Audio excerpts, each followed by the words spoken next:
বাংলা আবাস যোজনার ঘর পেয়ে বাড়ি মেরামতিতে হাত দিতেই বিপত্তি। বুলডোজার দিয়ে ভেঙে ফেলা হলো ঘর, খুলে নেওয়া হলো টিন। রেলের বিরুদ্ধে অমানবিকতার প্রশ্ন তুলে পরিদর্শনে গেলেন আলিপুরদুয়ারের বিধায়ক সুমন কাঞ্জিলাল। উল্লেখ্য, আলিপুরদুয়ার জংশনে রেলের জমিতে বসবাসকারী 40টি পরিবারকে আবাসের ঘর তৈরির অনুমোদন দেওয়া হয়েছে। পরিবারগুলি আবাসের প্রথম কিস্তির টাকা পেয়ে পরিকাঠামো তৈরি করে ফেলেছে। রেলের খাস জমিতে দীর্ঘদিন থেকে কেউ 50, কেউ 60 বছর ধরে বসবাস করছেন। এবার বাংলা আবাস যোজনার ঘর পেয়ে প্রথম কিস্তির টাকা মিলতেই তা দিয়ে সংস্কারের কাজে হাত লাগাতেই বাধা দিল রেল কর্তৃপক্ষ। উচ্ছেদ নোটিশের পাশাপাশি বুলডোজার দিয়ে ভেঙে ফেলার অভিযোগ উঠেছে রেলের বিরুদ্ধে, যার ফলে এক প্রকার খোলা আকাশের নিচে রাত কাটাচ্ছেন তারা। এর মধ্যে ইন্দিরা কলোনিতে একজন মাধ্যমিক পরীক্ষার্থীও খোলা আকাশের নিচে রাত কাটাতে বাধ্য হচ্ছে 3 দিন পর যার মাধ্যমিক পরীক্ষা। ঘটনাকে কেন্দ্র করে রীতিমতো শোরগোল ছড়িয়েছে আলিপুরদুয়ার জেলা জুড়ে। রেলের বিরুদ্ধে অমানবিকতার অভিযোগ তুলেছেন আলিপুরদুয়ারের বিধায়ক সুমন কাঞ্জিলাল। যদিও রেল কর্তৃপক্ষের দাবি, রেলের জমিতে কিভাবে সরকারি ঘর তৈরি হয় তা আমাদের বোধগম্য হচ্ছে না, আইনত আমরা তা করতে যেতে পারি না। এদিন ওই পরিবারগুলির সঙ্গে দেখা করার পর আলিপুরদুয়ারের বিধায়ক সুমন কাঞ্জিলাল কি বললেন শুনে নেওয়া যাক। রেল এখানকার স্থানীয় বাসিন্দাদের, যারা দীর্ঘদিন থেকে রেলের জমির উপর আছে, তাদেরকে নোটিশ জারি করেছিল এবং তাদেরকে বলেছিল যে আপনারা এখান থেকে চলে যান বা আপনারা আপনাদের এই বাসস্থান ভেঙে ফেলুন। প্রায় রেল এই ঘটনা ঘটায়। তো সেইগুলো শোনার পর আমরা কিন্তু জনপ্রতিনিধি হিসেবে রেলের বিভাগীয় প্রবন্ধকের সঙ্গে দেখা করেছিলাম।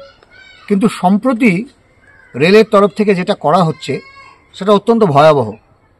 আপনারা জানেন যে বাংলার মুখ্যমন্ত্রী মমতা বন্দ্যোপাধ্যায় তিনি গোটা বাংলার গরিব মানুষদের শুধুমাত্র তারা যাতে একটু মর্যাদা সহকারে একটু ভালো জায়গায় বসবাস করতে পারে, গরিব মানুষ, তাদেরকে তিনি কিছু টাকা দিচ্ছেন ঘরের আবাস যোজনায়।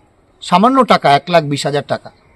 সেই টাকা এখানে যারা এই রেল এলাকার বিভিন্ন রেল কলোনি খাস জমিতে প্রায় 70 বছর, কেউ 60 বছর, 50 বছর থেকে বসবাস করছেন, তারাও সেই টাকাটা পেয়েছেন এবং এই টাকাটা তাদেরকে দেওয়া হয়েছে তারা যাতে মর্যাদা সহকারে বাঁচতে পারে। এইখানকার গরিব মানুষদের কাউরির টিনের চাল নেই, কাউরির ঘর দিয়ে বর্ষাকালে জল পড়ে, ভয়ানক পরিস্থিতি। এর মধ্যেও তারা এখানে আছেন। সব কিন্তু এরা বেশিরভাগই উদ্বাস্তু এবং তারা এখানে দীর্ঘদিন থেকে বসবাস করছেন এবং যে জমিতে তারা বসবাস করছেন বিবেকানন্দ 2 গ্রাম পঞ্চায়েত এলাকায়, এই জমিগুলো এই মুহূর্তে রেলের কোনো কাজেও আসছে না। ফলে সেই জায়গায় তাদের যে বাড়িঘরের বিভৎস পরিস্থিতি, সেইগুলো পর্যালোচনা করে তাদের বাড়িঘর ঠিক করবার জন্য একটা টাকা মুখ্যমন্ত্রী বরাদ্দ করেছেন। সেই টাকা দিয়ে তারা যখন বাড়িঘরের সংস্কার করতে যাচ্ছে, তখন রেল এসে বেছে বেছে যারা বাড়িঘর সংস্কার করছে তাদের বাড়িঘর ভেঙে দিচ্ছে। বুলডোজার দিয়ে বাড়িগুলো গুড়িয়ে দেওয়া হয়েছে যারা বাড়ি নির্মাণের কাজ শুরু করেছিল এবং বিভিন্ন জায়গায় এমন পরিস্থিতি তৈরি করেছে যে এখন মানুষ খোলা আকাশের নিচে আছে। একটু আগে আমরা ইন্দিরা কলোনিতে দেখলাম যে একটা বাড়িতে মাধ্যমিক পরীক্ষার্থী আছে, সেই বাড়িতে কিভাবে রেল ঢুকে হুমকি দিয়ে উপরের টিনের চাল সব খুলে ফেলেছে। খোলা আকাশের নিচে পরিবারটা আছে কাপড় টাঙিয়ে।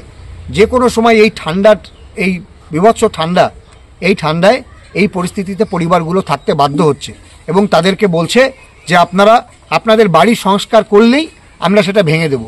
এই অমানবিক, এই বর্বরোচিত যে রেলের ঘটনা, আমরা একে ধিক্কার জানাই। কারণ এইভাবে একটা গরিব মানুষ, তাকে হাতে না মেরে ভাতে মারার ব্যবস্থা হচ্ছে। গরিব মানুষগুলোকে বাংলার মুখ্যমন্ত্রী টাকা দিয়েছেন তাদের ঘরটাকে সংস্কার করে একটু সুস্থভাবে বাঁচার জন্য, একটা মর্যাদা, এটা তাদের মানবিক অধিকার। এই অধিকার এইভাবে লঙ্ঘিত কেন করছে রেল? আমরা তো কখনো বলছি না, বা স্থানীয় বাসিন্দারা তো বলছেন না যে এই তাদের ভেঙে পড়া বাড়িঘরগুলো সংস্কার করলে এই টাকায় এই জমি তাদের হয়ে যাচ্ছে।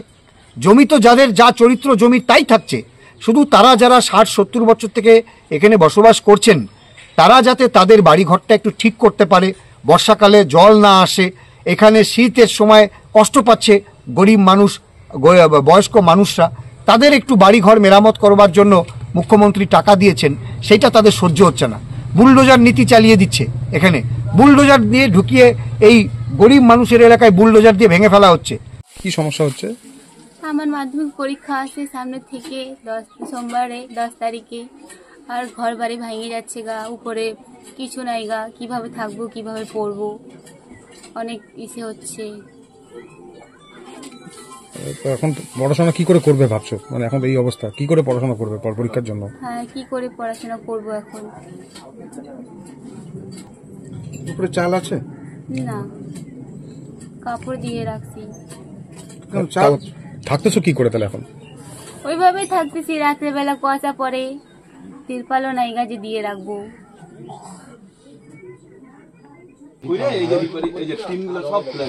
আমি না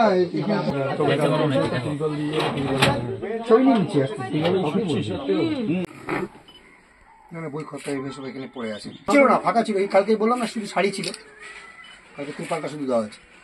তো এইটাই যে সবে ওরা খুঁটি দিয়ে উপরটা করতে গেছিল। না, ঘরের সমস্যা। আমাদের পঞ্চায়েত থেকে ঘর পাইছিলাম আমরা দীর্ঘদিন থেকে। এই ঘরটা আমার 15 বছর যাবত এই ঘরটা আসার কথা আসতেছিলাম। তবে যাই হোক আসছিল, আসার পরে আমি কোনো রকমভাবে এটা করতেছিলাম, পাকা করে নেই, মানে কাঠের দিয়ে বানাতেছিলাম। তারপরে ওনারা এসে কয়েকবার আসলো, আসার পর নোটিশ দিল, 3টা নোটিশ দেওয়ার পর আমাদের বলে ভেঙে দিতে হবে। তারপরে ভেঙে দিলাম, আর কী করবো, অল্পে টল্পে সব আসছিল, বুলডোজার নিয়ে আসছিলো, এটা দেখে আমরা ভয় পেয়ে গেলাম।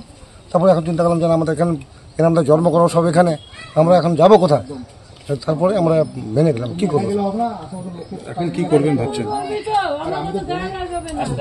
এখন আর কি করবো, ভেঙে দিছে, আর কি করবো, কি করণীয় আছে বলেন? থাকি পরের জায়গাতে। কি নাম আপনার? আমার নাম সুকুমার মন্ডল। এই যে এখানে থাকতেছি আজকে 50-60 বছর থেকে এখানে থাকতেছি। আইসে ফট করে সামনে দাঁড়ায় ঘর বাড়ি খুলে গেল রেলের মানুষ। এখন আমি বললাম যে ঘরে এখন ঠান্ডার দিনে বর্ষার দিনে খুলে যাচ্ছেন, আমরা থাকবো কোথায়? তা বলে আমরা জানি না কোথায়। আমরা বললাম যে আমার গার্জিয়ান নাই, বাচ্চা 2টা আছে, আমি দিন কামাই দিন কাজ করে খাই, কিভাবে চলবে? তারপরে মেয়ে একটা আছে, মেয়ে মাধ্যমিক পরীক্ষা দিতেছে, চলতেছে, কিভাবে দিবে জানি না। এখন কি সমস্যা, মূল সমস্যাগুলো কি হচ্ছে এখন আপনাদের? সমস্যা এখন কি করে থাকবো ঠান্ডার সময়? হ্যাঁ, না উপরে চাল আছে, 1-2টা কাপড় দিয়ে টাঙায় থাকতেছি, কিভাবে থাকবো? কি করবেন ভাবছেন এখন তাহলে? হ্যাঁ, না কাজে যেতে পারতেছি না, পেনশন করে কিছু পারতেছি না। কি নাম আপনার? চন্দনা সাহানি।